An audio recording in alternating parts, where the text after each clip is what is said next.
Garden school থেকে উঠে আসা ছেলে মেয়ে, জেনারেল স্কুল থেকে উঠে আসা ছেলে মেয়ে, আমরা দেখেছি আমাদের আত্মীয় স্বজনের মধ্যে কিন্ডার গার্ডেন স্কুলে পড়েছে, পরবর্তী গিয়ে দেখলাম ওরা হয়তো কোনো কোনো জায়গায় ইংরেজিতে ভালো করেছে, কিন্তু অঙ্ক এবং বাংলাতে ফেল মেরেছে।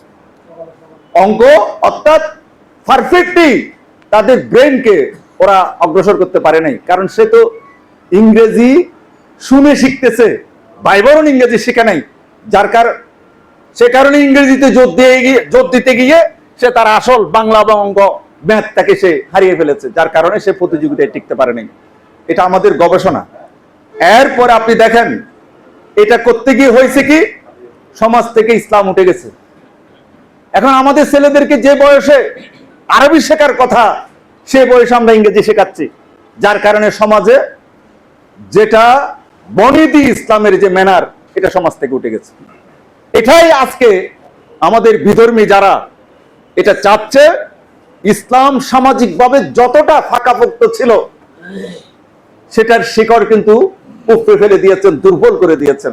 এভাবে অপসংস্কৃতিগুলো আমাদের সমাজে ঢুকিয়ে দিয়ে ইসলামের সংস্কৃতিগুলো আস্তে আস্তে এই সমাজ থেকে লুপ্ত হয়ে যাচ্ছে, যার কারণে এখনো হয়তো এমন সময় আসেনি আপনার সামনে একটা মসজিদ আক্রান্ত হয়েছে, হয়তো এখনো মুসলমানদের মধ্যে ওই চেতনা বেঁচে রয়েছে।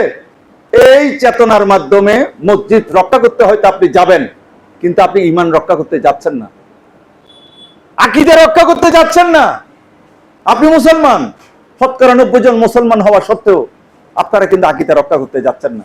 এটা হচ্ছে সবচেয়ে বড় দূষণ, হচ্ছে সাংস্কৃতিক দূষণের কারণে। অতএব আমি হিজরি নববর্ষ